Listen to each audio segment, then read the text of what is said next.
বিশ্বের যে কোনো প্রান্তে আইফোন নামটা শুনলেই চোখের সামনে ভেসে ওঠে আভিজাত্য আর প্রযুক্তির এক নিখুঁত মেলবন্ধন।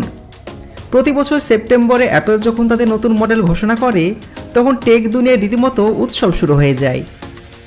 এবারের মূল আকর্ষণ iPhone 17 Pro Max orange titanium edition. কিন্তু কখনো কি ভেবেছেন আমাদের হাতের মুঠোয় থাকা এই 1.5 লাখ টাকার ডিভাইসটি ফ্যাক্টরির ভিতরে কীভাবে জন্ম নেয়? চীনের ফক্সকন বা ভারতের টাটা ইলেকট্রনিক্সের বিশাল সমস্ত ফ্যাক্টরিতে সাধারণ মানুষের প্রবেশ প্রায় নিষিদ্ধ। সেখানে রোবট আর মানুষের এক অবিশ্বাস্য যুগলবন্দিতে তৈরি হয় এই মাস্টারপিস। এক প্রান্তে থাকে এবড়ো খেবড়ো টাইটেনিয়ামের ব্লক, আর অন্য প্রান্ত দিয়ে বেরিয়ে আসে চকচকে কমলা রঙের আইফোন।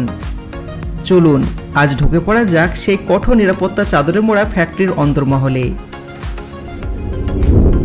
কাঁচামাল সংগ্রহ। আইফোন 17 প্রো ম্যাক্সের যাত্রা শুরু হয় মাটির নিচ থেকে। তবে এর কাঁচামাল সাধারণ কিছু নয়। অ্যাপল এবার ব্যবহার করছে গ্রেড 5 টাইটেনিয়াম, যা সাধারণত মঙ্গল গ্রহের রোভার বা যুদ্ধবিমান তৈরিতে ব্যবহার করা হয়। এই ধাতুটি স্টিলের চাইতে শক্ত, অথচ ওজনে অ্যালুমিনিয়ামের থেকে হালকা। বিশ্বের বিভিন্ন খনি থেকে উচ্চমানের টাইটেনিয়ামের আকরিক সংগ্রহ করা হয়। সর্বপ্রথমে এটা মেটাল রিফাইনারিতে পাঠানো হয়। সেখানে প্রচণ্ড তাপে গলিয়ে এগুলোকে বড় বড় টাইটেনিয়াম রড বা ব্লকে পরিণত করা হয়। ফ্যাক্টরি গেটে যখন এই ট্রাকগুলো এসে দাঁড়ায় তখন বোঝার উপায় নেই যে এগুলো কিছুদিন পর বিশ্বের সবচেয়ে দামি ফোনে পরিণত হবে। ফ্যাক্টরির প্রথম ধাপে এই টাইটেনিয়ামের রডগুলোকে পাঠানো হয় সিএনসি মেশিন ইউনিটের কাছে, যেখানে কম্পিউটার নিয়ন্ত্রিত ড্রিল মেশিনগুলো কাজ করে। টাইটেনিয়াম অত্যন্ত শক্ত ধাতু, তাই একে কাটা বা শেপ দেওয়া খুবই কঠিন। মেশিনগুলো টাইটেনিয়ামের নিরেট ব্লকগুলো কেটে ফোনের ফ্রেম বা চ্যাসিস তৈরি করে। এই প্রক্রিয়াটি এতটাই নিখুঁত হয় যে একটা চুলো এদিক ওদিক হবার সুযোগ নেই। কাটার সময় প্রচণ্ড তাপ উৎপন্ন হয়, তাই অনবরত কুল্যান্ট লিকুইড স্প্রে করা হয়। সিএনসি থেকে বেরিয়ে আসার পর ফ্রেমটি খসখসে থাকে।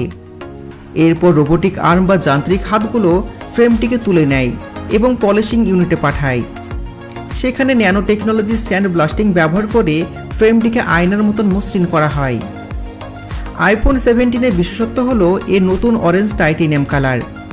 কিন্তু টাইটেনিয়ামের সাধারণ স্প্রে পেইন্ট ব্যবহার করা যায় না, কারণ তা উঠে যাবে।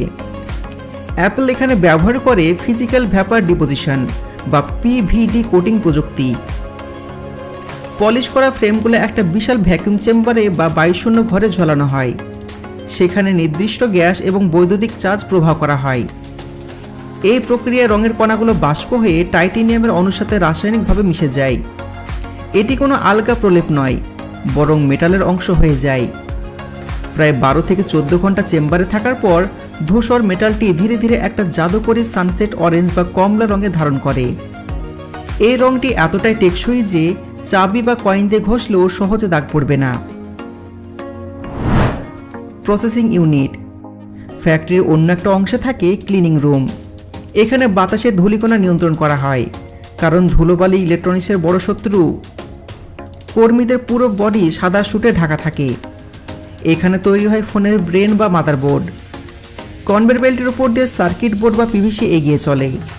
রোবোটিক মেশিনগুলো চোখের পলকে হাজার হাজার ছোট ক্যাপাসিটার, রেজিস্টার এবং আইসি বসাতে থাকে।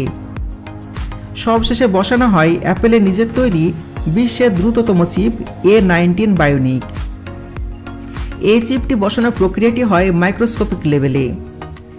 এরপর মাদারবোর্ডটি অরেঞ্জ টাইটেনিয়াম ফ্রেমের ভেতর খুবই সাবধানে স্থাপন করা হয়। ক্যামেরা মডিউল ও ব্যাটারি সংযোজন। আইফোনের সবচেয়ে বড় এবং জটিল অংশ হলো এই camera.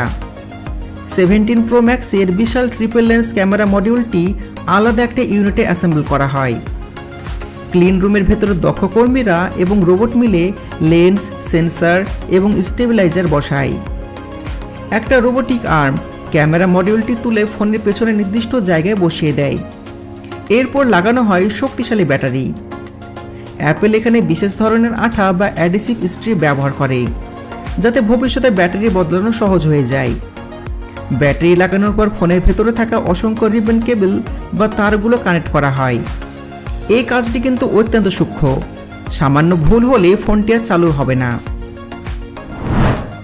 Display assemble and waterproofing. ফোনের সমস্ত পার্ট বসানো শেষ হলে লাস্টে আসে ডিসপ্লে লাগানোর পালা। আইফোনের ডিসপ্লে বা সিরামিক সিল গ্লাসটি বিশেষ শক্তিশালী। এই ডিসপ্লে লাগানোর আগে ফোনের বর্ডারে একটা বিশেষ ওয়াটারপ্রুফ সিল বা রাবারের আস্তরণ দেওয়া হয়। রোবট ডিসপ্লেটিকে ফ্রেমের উপর নিখুঁত মাপে বসিয়ে দেয় এবং প্রচণ্ড চাপ বা প্রেসার প্রয়োগ করে। এই চাপের ফলে ফোনটি বায়ুরুদ্ধ হয়ে যায়, অর্থাৎ এর ভেতরে জল বা ধুলো ঢোকার আর কোনো রাস্তায় থাকে না। স্ক্রু লাগানোর কাজ শেষ হলে ফোনটি দেখতে একটা পূর্ণাঙ্গ আইফোনের রূপ পায়। কোয়ালিটি চেকিং ও টেস্টিং। ফোন তৈরি প্রায় শেষ, কিন্তু এখনই তা বক্সে ভরা হয় না। প্রতিটি আইফোনকে কঠিন পরীক্ষার মুখে পড়তে হয়। Water test. র্যান্ডমলি কিছু ফোনকে জলের ট্যাঙ্কারে ডুবিয়ে রাখা হয় বা জলে ঝাপটা দেওয়া হয় IP68 রেটিং ঠিক আছে কিনা দেখার জন্য। Drop test. ল্যাবে ফোনগুলোকে নির্দিষ্ট উচ্চতা থেকে ফেলে দেখা হয় টাইটেনিয়াম ফ্রেম বা গ্লাস ভাঙছে কিনা। Function test. একটি বিশেষ মেশিনে শত শত কেবিল লাগিয়ে দেখা হয় camera, speaker, touch screen, face ID এবং 5G নেটওয়ার্ক ঠিক মতন কাজ করছে কিনা। প্যাকেজিং ও শিপিং।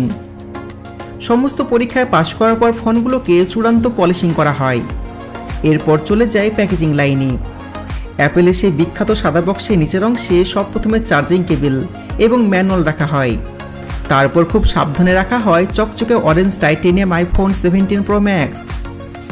অটোমেটিক মেশিন বক্সের ঢাকনা এমনভাবে লাগায় যাতে খুলতে গেলে বাতাস বাঁধার কারণে সেই প্রিমিয়াম স্লাইড অনুভূতি পাওয়া যায়। বক্সের গায়ে পেছনে সিল লাগানো হয়। এরপর প্যালেট বোঝাই হয়ে এই বক্সগুলো এয়ারপোর্টের দিকে রওনা দেয়।